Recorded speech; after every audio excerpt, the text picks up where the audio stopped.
Continuing with rule number 9, this section is titled How You Should Listen. How should you listen?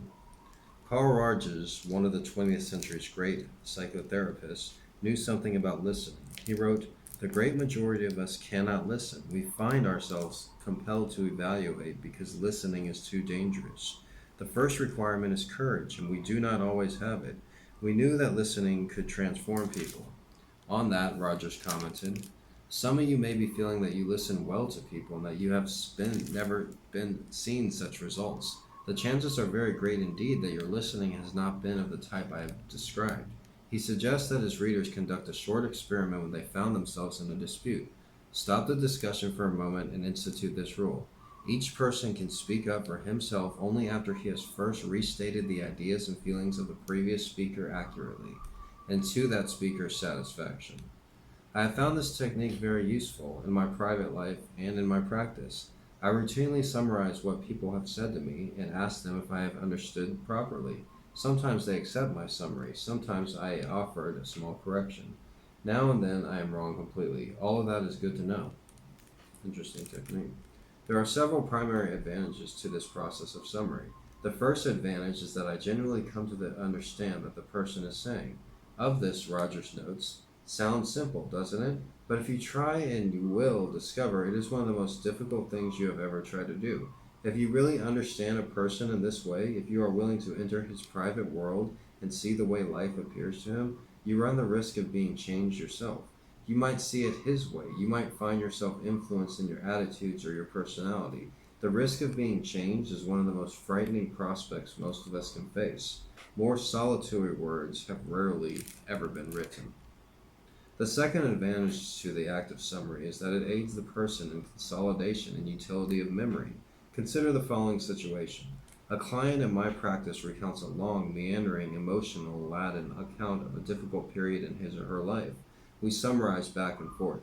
The account becomes shorter. It is now summed up in the client's memory and in mine in the form we discussed. It is now a different memory in many ways, with luck a better memory. It is now less weighty. It has been distilled, reduced to the gist. We have extracted the moral of the story. It becomes a description of the cause and the results of what happened, formulated such the repetition of the tragedy and pain becomes less likely in the future. This is what has happened. This is why. This is what I have to do to avoid such things from now on. That's a successful memory. That's the purpose of memory. You remember the past, not so that it is accurately recorded, to say it again, but so that you are prepared for the future. This really differentiates between me. I have like a photographic memory, and I actually remember things like exactly how they happened, word for years and years. So it's different with me.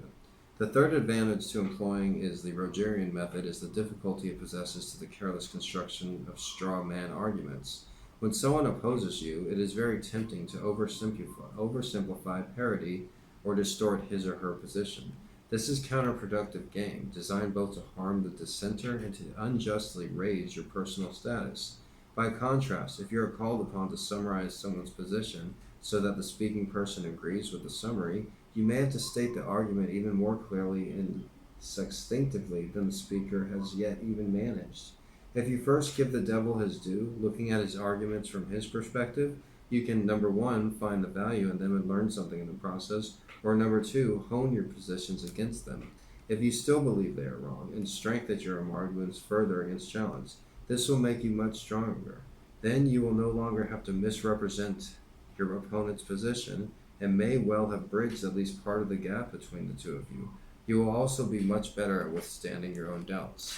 So when you're in an argument with someone, he's saying, try to see the argument from the other person's side of view, and don't try to mock or think that their argument is just like a joke or a novelty act.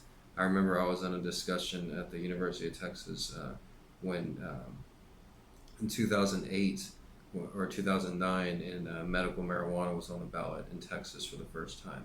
And then I put out an argument. I was like, don't trivialize, marijuana use and especially medical cannabis. Because a couple people in class were like, yeah, he's a pothead.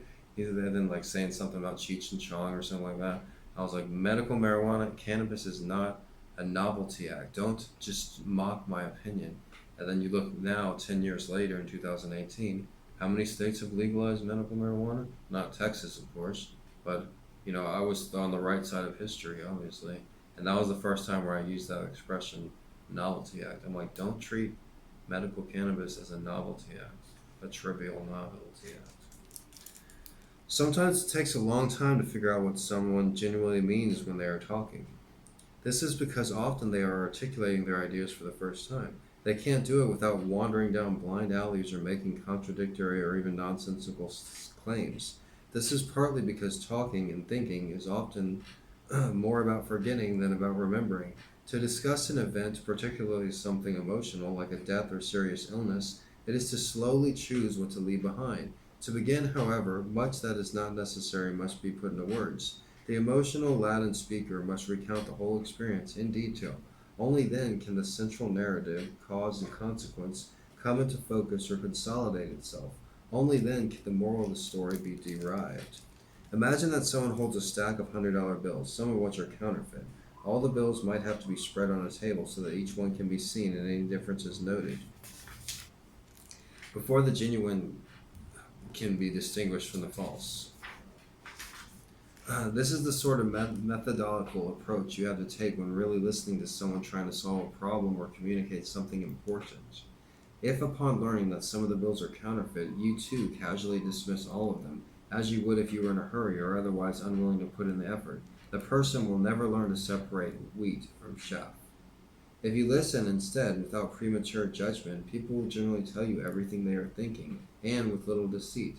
People will tell you the most amazing, absurd, interesting things. Very few of your conversations will be boring. You can, in fact, tell whether or not you are actually listening in this manner. If the conversation is boring, you probably aren't.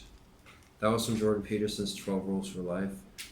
This rule, like I said, I've always been known as a really good listener. Wherever I'm at, I'm always interested in whatever anybody has to say. I'm really always been curious.